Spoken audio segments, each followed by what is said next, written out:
गेल्या अनेक दिवसांपासून राष्ट्रवादी काँग्रेस पक्षाच्या अंतर्गत वादाच्या जोरदार चर्चा होत्या।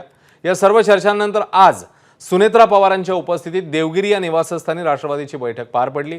या बैठकीत काही नेत्यांनी वादाच्या विषयावर भाष्य केल्याने बैठक चांगलीच वादळी ठरल्याची चर्चा समोर येते आहे। सुरुवातीला सुनील तटकरेंनी त्यांच्यावर होणाऱ्या सातत्याने टीकेवरून उपस्थित असलेल्या सर्वांना सुनावलं। माझ्यावर आणि पटेलांवर सातत्याने टीका होत असताना कोणीही आमच्या बाजूने उभं राहत नाही अशी खंत त्यांनी बोलून दाखवली आहे। तर प्रफुल्ल पटेल आणि तटकरेंनीच टीकेचं धनी का व्हायचं, वरिष्ठ नेतृत्व याबद्दल काही बोलणार आहे की नाही असा प्रश्न त्यांनी विचारला। दुसरीकडे मुंबईत असूनही पटेलांनी या बैठकीला दांडी मारली, त्यामुळे त्यांच्याही नाराजीच्या चर्चा रंगल्या। तर वरिष्ठ नेते भुजबळांनी तर पक्षाने 2029 ची निवडणूक स्वबळावर लढवावी असा सल्ला दिला।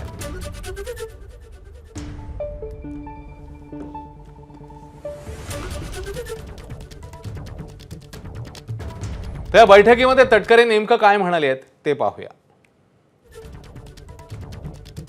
अजितदादांच्या निधनानंतर पक्ष एकसंध ठेवण्यात मी आणि पटेलांनी भूमिका बजावली। त्यानंतर आमच्यावर टीका झाली, पण एकही नेता बचावासाठी पुढे आलेला नाही। विलीनीकरणावर चर्चा सुरू झाली, त्यावेळी देखील टीकेच्या तोंडी आम्ही दोघे गेलो। त्यावेळीही कोणी आमची बाजू मांडली नाही अथवा बचावासाठी पुढे आलं नाही। केवळ प्रफुल्ल पटेल आणि तटकरे यांनीच टीकेचे धनी का व्हायचे? वरिष्ठ नेतृत्व याबद्दल काही भूमिका घेणार आहे की नाही असा सवाल तटकरेंनी घेतला। तर तटकरेंच्या भाषणापूर्वीच पार्थ पवार हे बैठकीतून निघून गेल्याचंही पाहायला मिळालं। भुजबळांकडून मग तटकरेंना रोखण्याचा प्रयत्न झाला, मात्र तटकरे बोलण्यावर ठाम होते। तटकरेंच्या भूमिकेनंतर एकाही आमदाराने बैठकीत प्रतिक्रिया दिली नाही।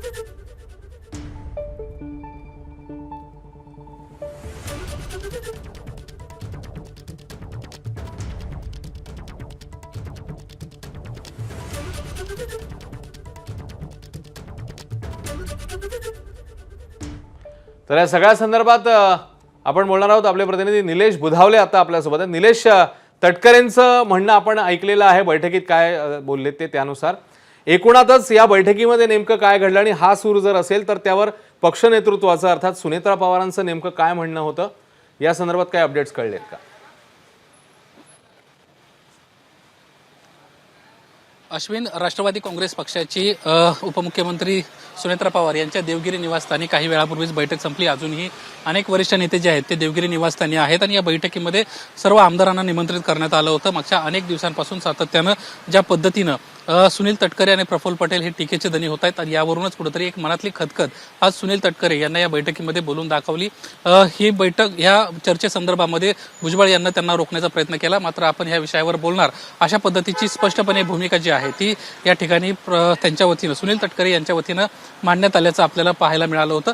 या बैठकीच्या निमित्तानं आणखीन एक महत्त्वाची बाब अशी आहे की मागच्या अनेक दिवसांपासून खास करून राष्ट्रवादी काँग्रेस पक्षाचे राष्ट्रीय तत्कालीन अध्यक्ष अजित पवार यांचं निधन झालं।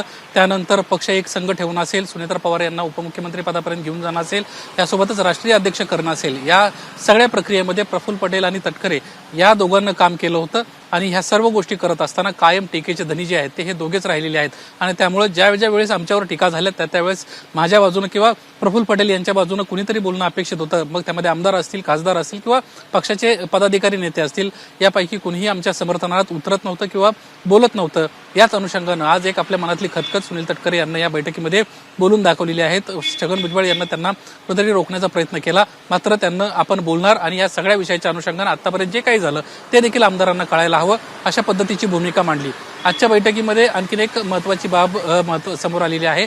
आगामी 2029च्या निवडणुकांमध्ये नेमकी परिस्थिती काय असेल या संदर्भात माहिती नाहीये। सध्या SIR राबवण्यात येत आहे आणि या अनुषंगानं आज काही तज्ञ लोकांना देखील या बैठकीमध्ये बोलवण्यात आलं होतं, त्यांना मार्गदर्शन देखील केलेलं आहे आणि राष्ट्रवादी काँग्रेस पक्षानं सर्वच जागांवर कुठेतरी तयारी केली पाहिजे अशा पद्धतीची भूमिका छगन भुजबळांना मांडलेली आहे। एकंदरीतच कुठेतरी एका विशिष्ट पक्षाला अपेक्षित जी मतं आहेत तीच मतं कमी होत आहेत आणि त्यामुळे आगामी काळात आपल्या अडचणी होऊ शकतात आणि त्यामुळे आपण सावध राहायला पाहिजे अशा पद्धतीची भूमिका छगन भुजबळ यांच्या वतीनं मांडण्यात आली। अश्विन, खरं निलेश, त्याच्यामुळे येणाऱ्या काळामध्ये कशा प्रकारे आता पावलं टाकली जातात या अनुषंगाने पाहणं महत्त्वाचं असेल। धन्यवाद निलेश या माहितीबद्दल।